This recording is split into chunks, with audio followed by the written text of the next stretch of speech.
Hey travelers, Mag here, coming at you from the city of Kitakyushu, the gateway into Kyushu Island, Japan's southwestmost of its 4 main islands. I have 9 prefectures left to complete here in the country, and 8 of those are on the island of Kyushu. So the next few videos are going to be focusing exclusively here on Kyushu.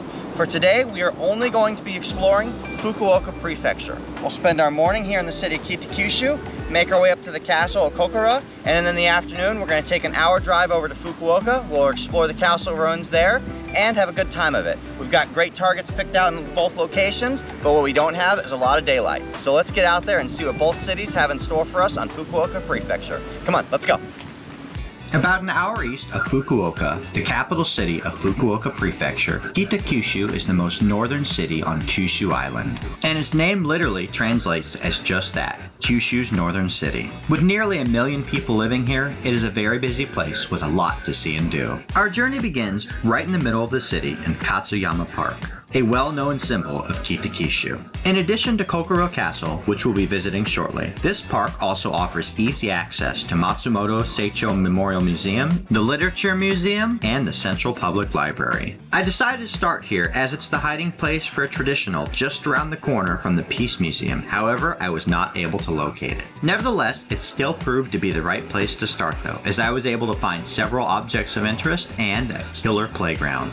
The kid in me can always appreciate a boss playground, and the one here at Katsuyama Park is exactly that. On this side, we got a splash pad with a sunken treasure ship over there and lots of toys to play on, zoo animals scattered all about, and a playground over there with a giant octopus to crawl through his tunnels and up into his head, not to mention the whale bones too. This is just too cool, and I wish if I was just a little bit younger or there were no kids on the playground that I could go enjoy this too. Check it out. As a self-imposed rule, I only let loose on the playground if I have the whole place to myself. And this time around, I did not. And to be perfectly honest, after getting a look at the playground here in Katsuyama Park, I doubt you would ever have this place to yourself except in bad weather conditions. All of the kids I saw here today looked like they were having a high-o time, crawling through the whale bones, up through the octopus tentacles, and then running over to the pirate ship to shoot down the slide. Around the bend, I spotted some giraffes staring over the hill at something gleaming off in the distance, so I followed their gazes and discovered a treasure chest waiting in the sand. Any good geocacher could appreciate a haul like this in a trunk of that size. I got distracted for quite a bit, appreciating everything Katsuyama Park had to offer, but eventually I remembered what I came here to do and made my way toward Kokura Castle. Never doubt the power of patience and perseverance when searching for a geocache, because with enough effort, you might just score a find. Around the north end of the castle, I first stop off at the Yasaka Shrine. To enter the shrine, you must first pass under a granite torii arch, which is said to date back to the Muromachi period, as early as the 14th century. While the shrine itself is not quite as old, it still has more than 400 years of history behind it, having been constructed in 1617 by the lord of the Kokura domain, Hosokawa Tadaoki. This is also a site of an annual festival known as the Gion of Kokura. For 3 days in July of each year, the booming of the Gion Daiko drums can be heard throughout the city center. Check this thing out. Is this an epic geocaching container or what? There are 5 sets of letters available on it, and each of those has all 26 letters, which makes for a ton of possible combinations. So the only way you're going to be getting into this geocache is if you know the exact right combo, which I do. Circling in from the east side of the castle, I next stop off to visit the Kokura Castle Garden. Here you can take a stroll back in time through a samurai's garden in the Edo period. Hundreds of years ago, this had been the villa location for feudal lord Ogasawara Tadazane. The gardens and residence both are a reconstruction on the ruins of his former home. Using artifacts recovered from the Edo era, the gardens were reconstructed to be as historically accurate as possible. And walking the pathways above the pond, it's easy to picture yourself as a retainer in service to the daimyo in 1652. A beautiful garden like this would have been a great boon to meditate before the next battle ahead. Fully equipped with tatami floors and sliding doors, the main building looked much like I would expect from an old samurai movie, but with a slightly more modernized view, including tall city buildings. Only after a complete walk around the gardens, though, does your true historical tour actually begin. The secondary building at the end of the walking path includes a small museum housing many historical artifacts. One of the displays that I found to be most fascinating contained an excerpt from the Teijo Zaki, a historical record published in 1843. It establishes formal dining etiquette and proper interactions between guests and hosts. And the lion's share of the dining etiquette discussed in this excerpt is still relevant in Japan today. For example, it is expected for guests to eat what is offered, but it's also expected for the hosts not to force the guest to eat anything at all. And no matter how awesome the host thinks their food might be, and let's be honest, there's a lot of awesome Japanese food, they're always expected to be humble about what they are serving. If I were to ask Miss Mag some of the rules and customs about serving and eating food here in Japan, I'd be willing to bet she'd give me lines taken directly out of Teijo Zaki. Ever so slowly, I have been spiraling my way in toward Kokura Castle. It seems like every time I turn another corner, there's a new and fascinating piece of history just waiting for me to discover. And then I turn a corner to see the only thing between me and the castle is a bridge across the moat. The sound of water flowing in the moat and the outer castle wall lets us know that we are closing in on Kokura Castle. If, like me, you were wondering why this is named Kokura Castle and not Kitakyushu Castle, it has a lot to do with the local history. The area where this castle now resides was not always a part of Fukuoka Prefecture. During the Edo period, under the feudal domain of the Tokugawa shogunate, this was the Kokura domain. Throughout the majority of its history, it was ruled over by the Ogasawara clan. In the wake of the Battle of Sekigahara, construction of the castle began by Hosokawa Tadaoki. It was intended to provide stable rule over the Kokura domain. And for the better part of 200 years, it did exactly that. The Ogasawara clan ruled over the domain from this seat of power from 1632 to 1866. It was not until 1876 that Kokura Prefecture was absorbed in Fukuoka Prefecture, but the name of the castle lived on. Oh, I am in luck. Right here in front of Kokura Castle, they're setting up for a little bit festival. So they've got food trucks and tents lined up all across the ground, and everything has different selections to offer. I can't wait to see what lunch is gonna be. I followed my nose to find my first choice for a place to grab a bite to eat. I skipped right past breakfast, and there's a ton of options to choose from here, so I'm not gonna have just one thing to eat. However, we're gonna get started off with the fish cake here. It is stuffed full of, I think it's cabbage, maybe some mayonnaise sauce. I'm about to find out. Let's see. It took getting to the center to really decipher the layers in this thing. So you have the breading on top, which is almost like a pancake, but not sweet at all. There's mayonnaise in the middle. Inside the mayonnaise is cabbage. We've also got some egg and ham in here, and it makes for kind of a good breakfast sandwich feel, which I guess is a good way to start off since we skipped breakfast.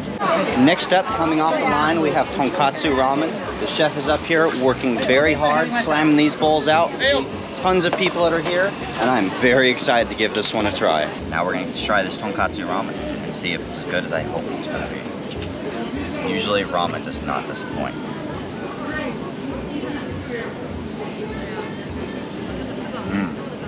Definite winner right here. And I'm not the only one who wants to try it. This bee is really digging on the flavor of this ramen. Come on, little buddy, you can have some too. Yeah, just a sip though.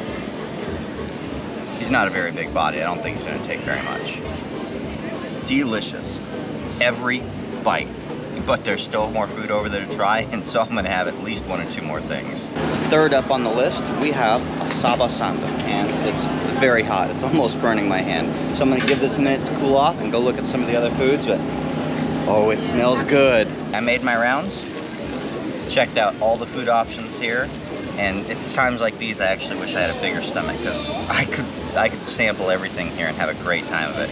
But I ended up going with the saba sando, and in the container here, made from a nice obasan, we have some yakisoba. So between the ramen, yakisoba, fish cake, and sabasan, I think this well covers lunch. Let's give this thing a try. It has cooled down a little bit, so hopefully it's not gonna burn me like I was worried it was gonna do when I picked it up. And it has these little carrots. It's cut up into lettuce too, which gives it an interesting flavor. The sauce on it, it's a little tangy. Not sour by any means, just got a little tang to it. But like most Japanese flavors, It's light, subtle, not overpowering, and I like that. And the fact of the matter is, I love trying new foods. Even if it's something I don't like, and it happens sometimes, not often, but even if it's something I don't like, the quality is still good. It's very rare to go anywhere here, order food, and receive anything that's not awesome quality. Let's give this yakisoba a try.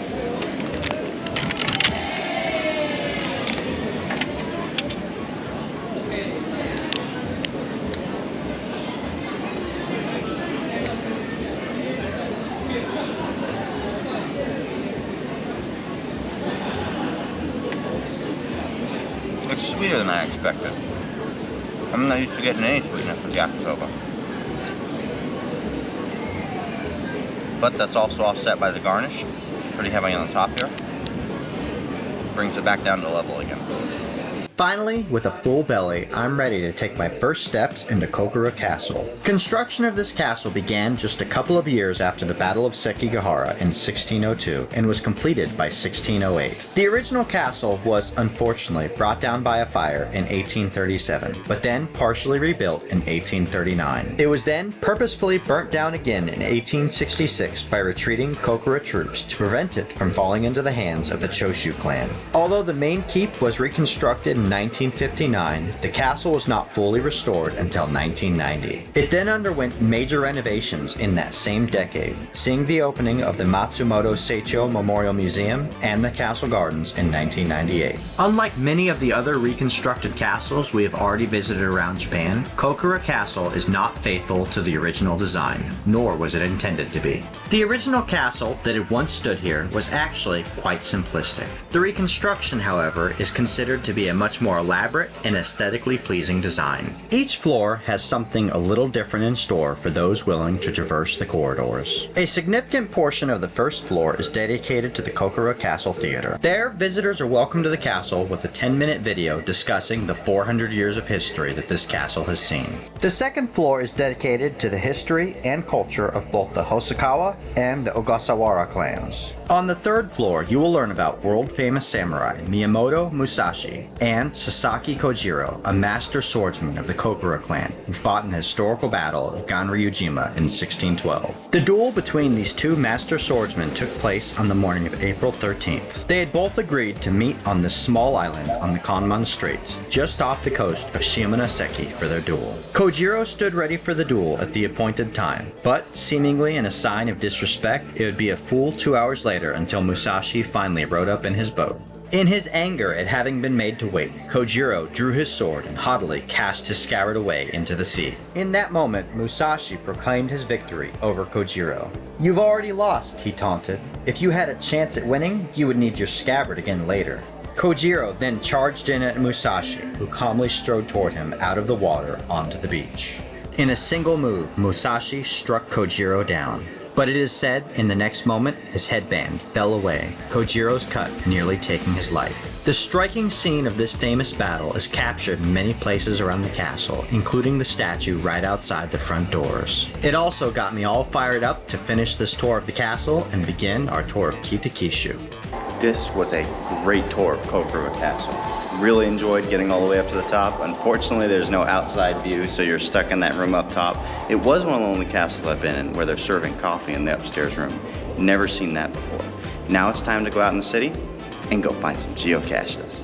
From the castle, I begin heading east into the downtown area, following a 5-stage adventure lab titled the Kokura History Exploration Walk. The adventure lab begins on the downtown Riverwalk, following along the banks of the Murasaki River. It had my full attention from stage 1, beginning at a monument to Tadataka Inu, who, at age 55, surveyed from Edo to Izo. In the next 17 years, he surveyed all over Japan, completing the first map of the country.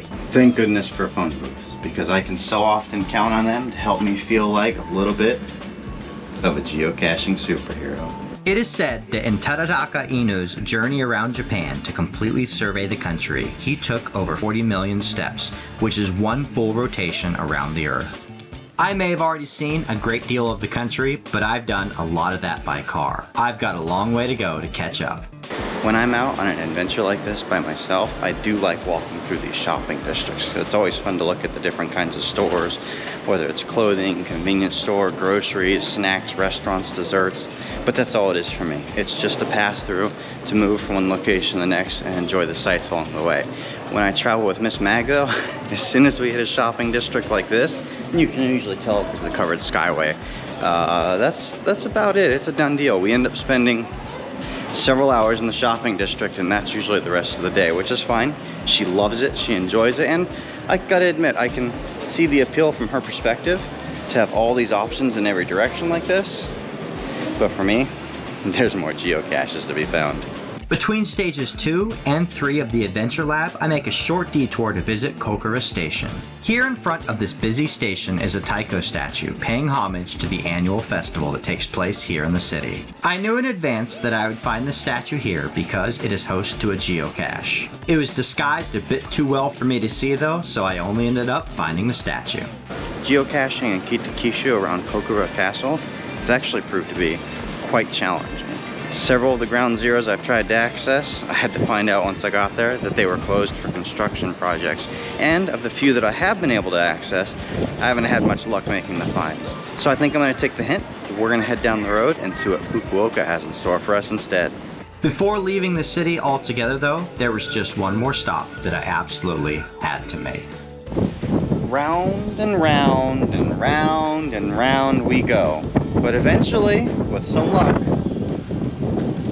I'm able to spot what's right in front of me.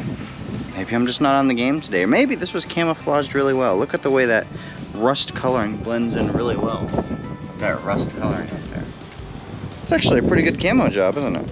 This geocache is a perfect example of why I like to tell people that this game is like a local's tour of the area. This ground zero may not be included in any of the local guidebooks, but because of the listing, I knew that if I ascended to the heights, I would have an unbeatable view of Kitakyushu. I've made it to Fukuoka. Unfortunately, it took quite a while to get here, so as you can see, the sun is setting down. I have about an hour until sunset, and so I was faced with a choice. We could either tour the downtown Fukuoka area, or we could go tour the Fukuoka Castle ruins.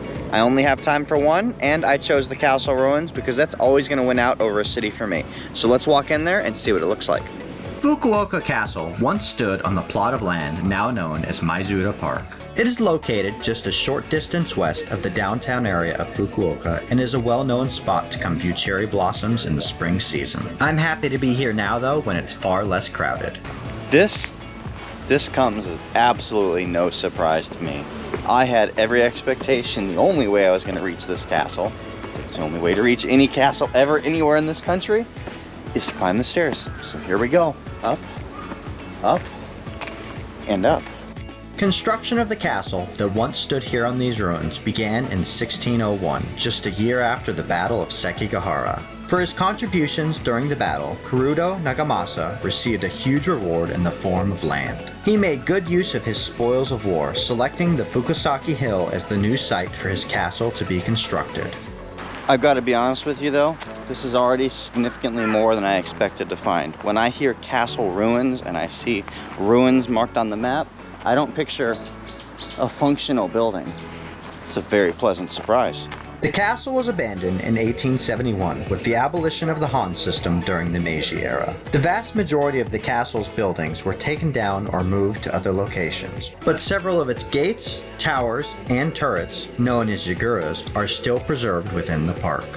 Fear not though, because like any good castle, whether it's ruins or a full-on castle, these walls always tend to make fantastic hiding places for geocaches. And sure, you can hide a micro, put a pill bottle or a small container in there, but a good hider puts something that you can put a lot of swag in. Check that thing out. Yes, this was a victory. Whenever we are looking for a particularly difficult geocache, Inextricable Fate is fond of saying we must dig deeper. And that is exactly what the historians did here at the Fukuoka Castle ruins. In 1987, while digging deeper, they discovered the remnants of a Korokan, an ancient guest house for foreign diplomats. The only Korokan remnant to ever be found in Japan. And would you look at that, we are 2 for 2 on this climb up to the top of the castle ruins. Not just 2 finds, but 2 good finds too. Definitely the right pick for today. Like so many other cities in Japan, Fukuoka first developed as a castle town, spreading out from Fukuoka Castle. The original layout was intended to make it difficult for invaders to reach the castle. This also makes it impossible to reach the pinnacle of the castle ruins in anything near a straight line. Now this was a little more than I expected. The building we saw along the way was just a single building along the wall, and that's all that left. When you get to the top of the castle ruins, they have this platform deck right here, which is where the castle would have stood, with ramp access to get up here, but that's it. And really, couldn't have chosen a better place to view that sunset today. Every now and then I do make the right choice, and today, this was it. Having successfully made the ascent to the top of the Fukuoka Castle ahead of the setting sun, I am in no hurry to get down. Instead, from the viewing platform, I sit and enjoy a view out over the city of Fukuoka, knowing that my first day in Kyushu has come to an end. And that's it. Another day comes to an end under the light of the setting sun, and we have a fantastic view of Fukuoka to send off our day with. We began our morning in Kitakyushu, and it turns out that took us pretty much all day between exploring the castle, the gardens, and making our way through the city. By the time we actually got here to Fukuoka, I only had time to hurry up to get to the top of the castle ruins, and that's it. We were able to find a couple of caches, and I'm actually going to go head in the downtown area and find a couple more, but by the time I get there, it's definitely going to be dark. We're going to be continuing our adventure through Kyushu over the next few videos, so make sure to tune in for those as we continue to work on those prefectures one at a time. Like this video, subscribe, stay tuned for updates, and we'll see you out on the trails.